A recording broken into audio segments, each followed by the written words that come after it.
She said, "He's just helping me." What happened when I sent their chat to HR shocked everyone. If you love human and alien romantic stories, so don't forget to subscribe for more HFY Foxfire Frontier every day. Ethan's phone buzzed at 11:47 p.m., an unusual time for a work email. He was lying in bed, half asleep, when he opened what he thought was a message from his manager. Instead, his screen filled with a screenshot clearly meant for someone else. His heart stopped. It was a chat between his girlfriend Mia and someone named Dee Morrison. The messages were intimate in their familiarity, peppered with inside jokes and late-night timestamps. One line stood out like a beacon. "Can't sleep. Keep thinking about what we discussed. This is dangerous territory." Mia's response, "I know. But we're in this together now." No turning back. Ethan's hands trembled as he scrolled through the accidentally forwarded conversation. There were references to secret meetings, shared documents, and careful planning. His mind raced through the past 3 months, Mia's late nights at the office, her hushed phone calls, the way she'd changed her passwords on everything. They'd been together for 4 years. Lived together for 2. He'd been planning to propose at Christmas, just 5 weeks away. The ring was already hidden in his gym bag, a vintage sapphire her grandmother would have loved. He remembered their anniversary dinner last month.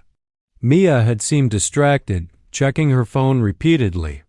When he'd asked if everything was okay, she'd smiled that reassuring smile he knew so well and said, "Just work stress. Nothing to worry about." But this wasn't nothing. Ethan zoomed in on the profile picture. Dee Morrison. He'd heard that name before. Mia had mentioned him casually. Said he was helping her with a complex project. "He's married," she'd added unprompted one evening, as if that fact alone should ease any concern.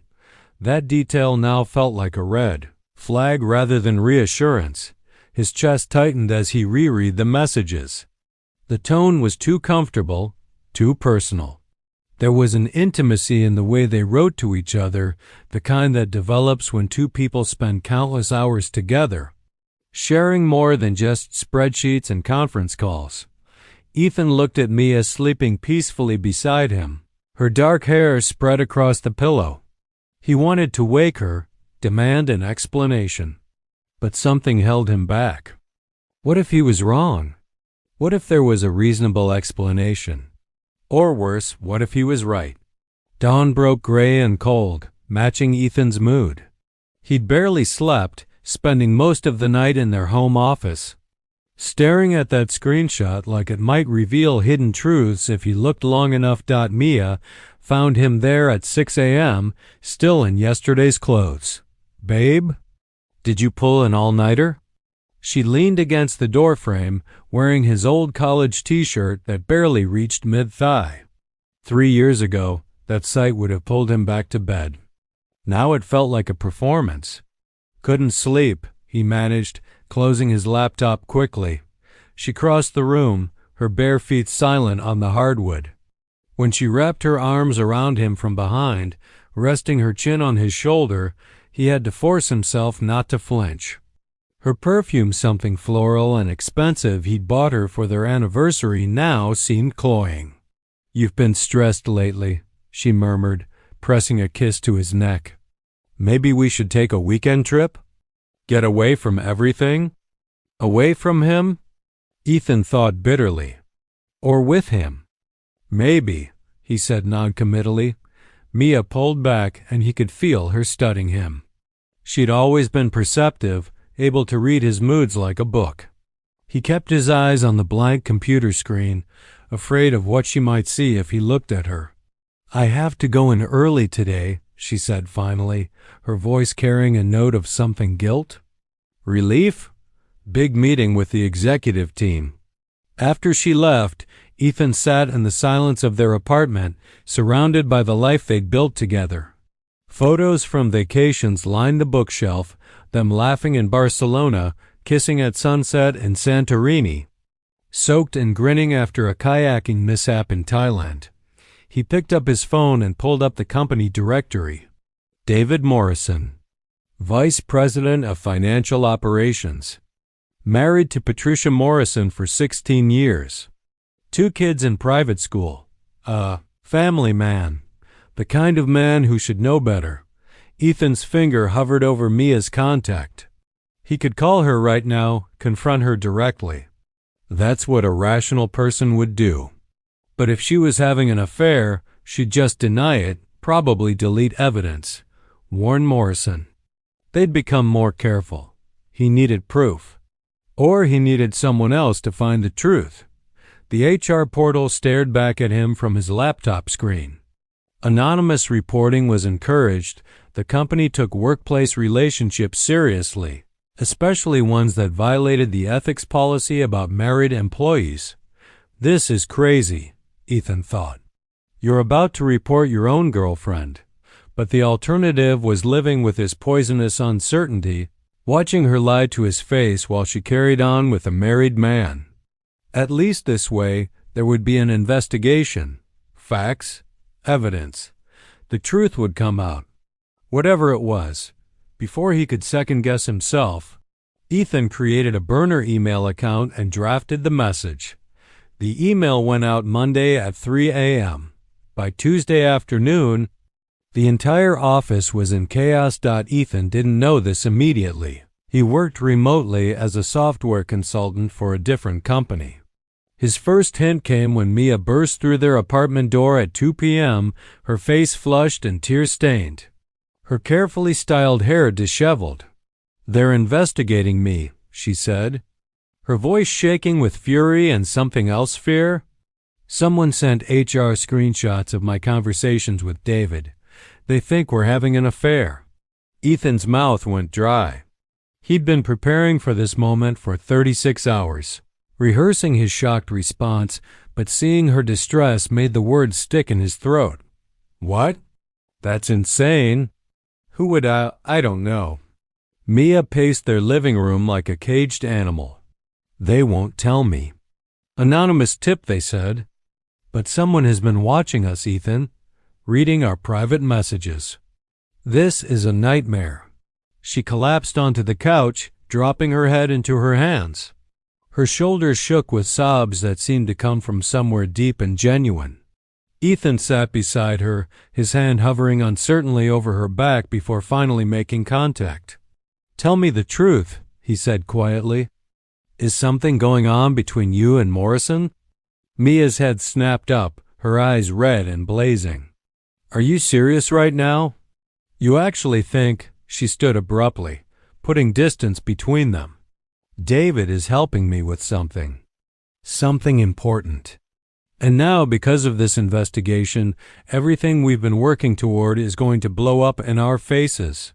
What have you been working on?" "I can't tell you." Her voice broke.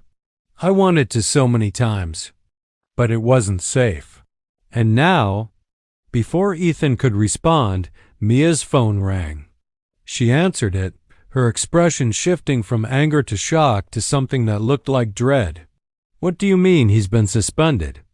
A pause. "No, I understand. Yes, I'll come in tomorrow."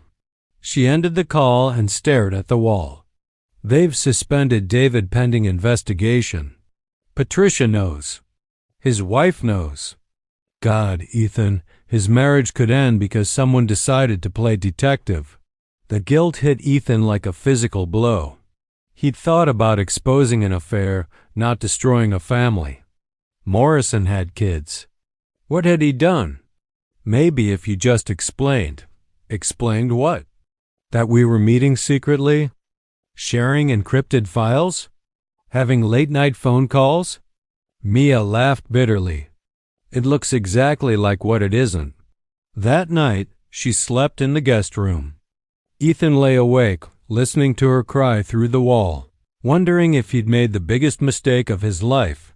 The next morning brought a company-wide email that changed everything. The subject line read, "Important personnel update and financial investigation announcement." Ethan shouldn't have had access to Mia's work emails. but her laptop was still logged in on their kitchen counter. He told himself he was looking for vindication, proof that he'd been right to be suspicious. What he found instead made his blood run cold. Following an internal investigation triggered by an anonymous report, Maxwell and Associates has terminated Chief Financial Officer Richard Thornton effective. IMEDIATELY. Mr. Thornton is under investigation for embezzlement and financial misconduct totaling approximately $3.70 million over the past 18 months. We want to thank the employees who brought this matter to our attention through proper channels, demonstrating the integrity and courage that define our company values. Due to the ongoing investigation and legal proceedings, we cannot provide additional details at this time. David Morrison, VP of Financial Operations, has been instrumental in uncovering these discrepancies and will be assuming interim CFO duties. The words blurred as Ethan reread them. Embezzlement, whistleblowing, proper channels. He pulled up the original screenshot on his phone, reading it again with fresh eyes. This is dangerous territory. We're in this together now. No turning back. They weren't talking about an affair. They were talking about exposing a corrupt executive, and Ethan had accidentally sabotaged their entire operation by sending HR into a panic about a non-existent workplace romance. The apartment door opened. Mia stood in the doorway, her face haggard from lack of sleep. She was holding a cardboard box, the kind people use when they've been fired. "They're making me take paid leave," she said dully. "During the investigation. Even though Richard is the criminal, I'm the one being punished because someone decided to report me for having conversations with a colleague." Ethan couldn't find words. His tongue felt thick and useless. Mia set the box down and finally looked at him, really looked at him. Her eyes, usually warm brown, were cold and assessing. "You know what the worst part is? Whoever did this probably thought they were doing the right thing. Probably thought they were protecting someone." She walked past him to their bedroom, and Ethan heard drawers opening, the sound of a suitcase being pulled from the closet. "Mia, wait. I need space, Ethan. I need to figure out what happens next. Richard has powerful friends, and now that this investigation is public, I might be in actual danger. David, too. We've been getting threatening messages. Let me help. You can't." She emerged with the suitcase half packed. "I'm going to stay with my sister for a few days. Maybe longer. I need to think." "About what?" Mia stopped, her hand on the doorknob. "About whether the person I love trusts me. About whether I can build a life with someone who ... She trailed off, shaking her head. "I saw the way you looked at me yesterday. Like you believed it. Like you thought I was capable of cheating with a married man." 3 weeks passed. Ethan existed in a fog of guilt and self-loathing, jumping every time his phone buzzed, hoping it was Mia. The news about Richard Thornton's arrest made regional headlines. Apparently, he'd been systematically siphoning money through fake vendor accounts, forging signatures, manipulating audit trails. Mia and David Morrison had spent 6 months secretly documenting everything, building an airtight case before going to HR and the board of directors. The anonymous tip about their affair had forced their hand prematurely. The investigation had gone public before they'd secured all the evidence they needed. Thornton had almost managed to delete critical files before being locked out of the system. Almost, but not quite. Ethan learned all this from news articles and LinkedIn posts celebrating Mia's courage. She was being called a hero. The company's stock had actually risen once investors learned the corruption had been rooted out. But she still wasn't answering his calls.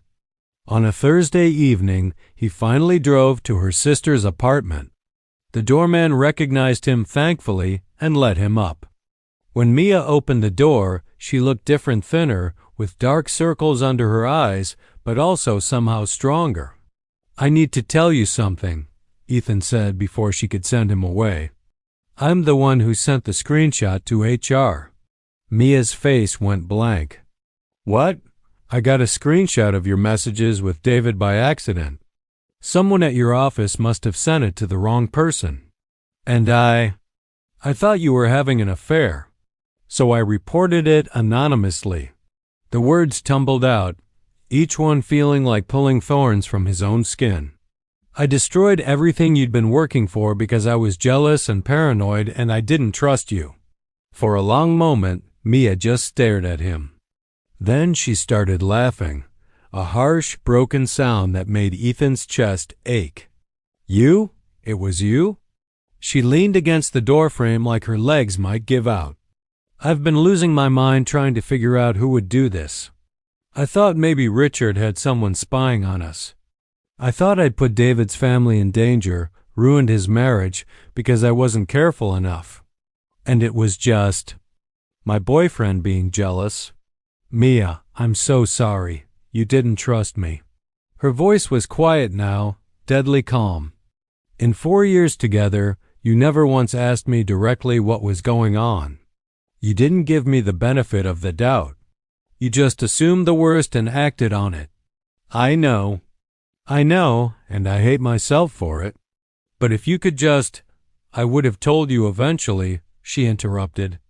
Once it was safe. Once Richard was dealt with. I was protecting you, Ethan. He's the kind of man who retaliates, who ruins people who cross him. I didn't want you anywhere near this mess. Her eyes glistened. But you couldn't trust me for a few months. You couldn't believe that maybe, just maybe, I had a good reason for being secretive. Ethan reached for her hand, but she pulled back. What can I do? How can I fix this? I don't know if you can. Mia wiped at her eyes. The company gave me a bonus. A big one and a promotion. VP of Compliance and Ethics. They want to rebuild their reputation by putting whistleblowers in leadership positions. She laughed again, but it sounded more genuine this time. Everything I wanted professionally. But personally, I'm going home every night to an empty apartment, wondering if the person I loved ever really knew me at all. I do know you. I know you're honest and brave and good. Then why didn't you act like it when it mattered? The question hung between them, unanswerable. Mia stepped back, beginning to close the door. I need more time, Ethan. Maybe we can talk again in a few weeks. Or maybe. She didn't finish the sentence, but Ethan heard the unspoken words clearly enough. Maybe we're done. The door clicked shut, and Ethan stood in the hallway, staring at the place where Mia had been.